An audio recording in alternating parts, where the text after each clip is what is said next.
আপোনাৰ বয়স যদি 20ৰ পৰা 50ৰ ভিতৰত তেনেহ'লে আপুনি এই 5টা কথা মনত ৰাখক।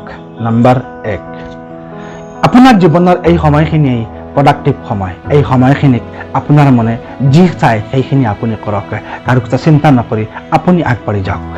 নম্বৰ 2, আপোনাৰ লক্ষ্য আৰু উদ্দেশ্য যদি একে হয় আপুনি সুখী হ'বৰ কাৰণে কাৰো পৰা আশা নকৰিব, আপুনি নিজৰ ওপৰত ডিপেণ্ড কৰিব, কাৰণ সুখী হ'বৰ কাৰণে আপুনি নিজেই কিবা এটা কৰি ল'ব লাগিব। নম্বৰ 3, বেলেগক সুখী ৰাখিবৰ কাৰণে আপুনি নিজৰ শক্তি ক্ৰয় নকৰিব, মানুহে কোৱাটোৱেই ক'ব, আপুনি সেইখিনিৰ প্ৰতি লক্ষ্য নিদিব, আপোনাৰ মেচুৰিটি ব্যৱহাৰ কৰি আপোনাৰ কৰাটো আপুনি কৰি যাব। নম্বৰ 4, স্বাস্থ্যই পৰম ধন। স্বাস্থ্যৰ যতন লওক। স্বাস্থ্যৱান হৈ থাকিবৰ কাৰণে আপোনাৰ শৰীৰৰ ব্যায়াম কৰক, সুখী হৈ থাকিবৰ কাৰণে সদায় শৰীৰৰ যতন লওক। নম্বৰ 5, অযথা আৱেগিক নহ'ব। কোনোবাই কি কৈছে, কোনোবাই কি সমালোচনা কৰিছে, কোনোবাৰ কি আহিছে, কোনোবাই কি কৈছে, সেই কথালৈ কেতিয়াও পাত্তাই নিদিব।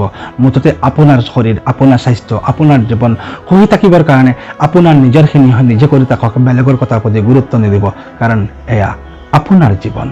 এই কথাখিনি আপোনাৰ লগত শ্বেয়াৰ কৰাৰ উদ্দেশ্য হ'ল বৰ্তমান এনে এটা পৰিস্থিতি আহি পৰিছে, যি পৰিস্থিতিত মই নিজে ভুক্তভোগী হৈছোঁ। গতিকে আপুনি তেনেকুৱা পৰিস্থিতিত ভুক্তভোগী নহ'বৰ কাৰণে যদি আপুনি এই 5টা কথা মনত ৰাখে বা এই 5টা কথা মানি আপুনি চলে, হয়তো আপোনাৰ জীৱনত তেনেকুৱা কোনো কষ্ট নাহিব। কাৰণ আপুনি সুস্থ থাকিলে, আপুনি ভালে থাকিলে আপোনাৰ জীৱনত আপুনি বহুখিনি কৰিব পাৰিব।